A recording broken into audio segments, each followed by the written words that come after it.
संतों में एक संत वृंदावन में कहां से आया जिसके सामने दुनिया का हर आदमी झुकता हुआ पाया।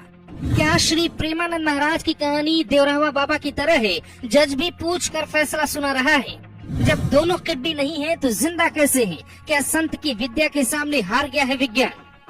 पिछले कुछ दिनों से सोशल मीडिया पे महाराज प्रेमानंद की वीडियो वायरल है। पंडित धीरेन्द्र शास्त्री की भीड़ से अलग एक संत वृंदावन में बैठा है, जहां शांति से वो जीवन जीने का सबसे सही रास्ता दिखा जाता है। महाराज खुद दावा करते हैं दोनों किडनी फेल है। रात 2 बजे जब वो आश्रम से परिक्रमा के लिए निकलते तो ये भीड़ उनका ऐसे स्वागत क्यों करती? छोटे छोटे बच्चे उन्हें अपना भगवान क्यों मान लेते हैं? जिस संत का न स्वांग है न ही लाखों की भीड़ में वो कथा सुनाते हैं, फिर भी उनकी सच्चाई में ऐसा कौन सा रहस्य है जो आपको कहानी सुनने के बाद वृंदावन जाने पे मजबूर कर देगी? ठाकुर देवकीनंदन महाराज उनके चरणों में लेटकर वंदना करते हैं। विराट कोहली घुटनों पर बैठकर आशीर्वाद लेते हैं। जज उनसे फैसला लेने से पहले राय लेते हैं। मानो दुनिया को एक ऐसा संत मिल गया हो जो आडंबर से दूर किसी ज्ञान की गुफा में विज्ञान को चैलेंज कर रहा है। इसीलिए हम आपको पूरी सच्चाई सुनाते हैं। यूपी के कानपुर में आज से 60 साल पहले बाबा का जन्म कानपुर के सरसौल ब्लॉक के आखिरी गांव में होता है। सिर्फ 10 साल की आयु में स्वामी प्रेमानंद महाराज अपनी माँ से कहते हैं, माँ मैं पढ़ाई नहीं गीता पढ़ना चाहता हूँ, रामायण को समझना चाहता हूँ, भगवान को मानने से पहले समझना चाहता हूँ। मैं घर छोड़कर आश्रम में भगवान से मिलने जाता हूँ। माँ को लगा बेटे को किसी ने कुछ बताया होगा, पिता को लगा उसने किसी संत की बात सुन ली होगी, पर प्रेमानंद महाराज के दिल का कनेक्शन भगवान से था। स्वामी प्रेमानंद महाराज ने घर छोड़ दिया। 10 की उम्र में मोक्ष की नगरी काशी में भगवान से मिलने की अभिलाषा लेके पहुँच गए। महाराज खुद बताते हैं, मैं वाराणसी में 4 बजे भोर ही गंगा स्नान करता, फिर भिक्षा मांग के प्रसाद ग्रहण करता, सत्संग में ध्यान लगाता।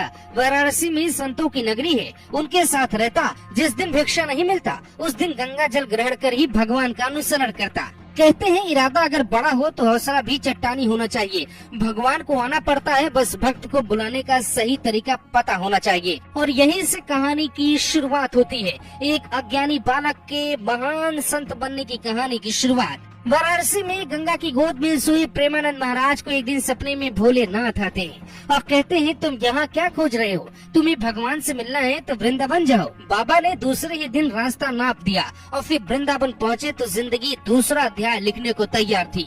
वृंदावन में श्री द्वारकाधीश के दर्शन करते हुए प्रेमानंद महाराज फूट फूट के रोने लगे। मंदिर में बाकी भक्तों ने देखा एक जवान बालक संत के रूप में भगवान को निहार कर रो क्यों रहा है। सत्संग राधा बल्लभ संप्रदाय से लगाओ। भगवान में आस्था ने उनकी उम्र के साथ उन्हें एक वरदान दिया। 35 साल की उम्र में उनकी तबीयत अचानक खराब हुई। बाकी आश्रमों में खबर पहुंची, बाबा अब नहीं बचेंगे। डॉक्टर ने रिपोर्ट देखी और कहा, बाबा से 5 साल आपके पास बचे हैं, आपकी दोनों किडनी फेल है, मुश्किल है आपका बचना। बाबा को लगा 5 साल है, भगवान की पूजा करते करते ही मौत मंजूर होगी, पर जो हुआ वो किसी चमत्कार से कम नहीं है।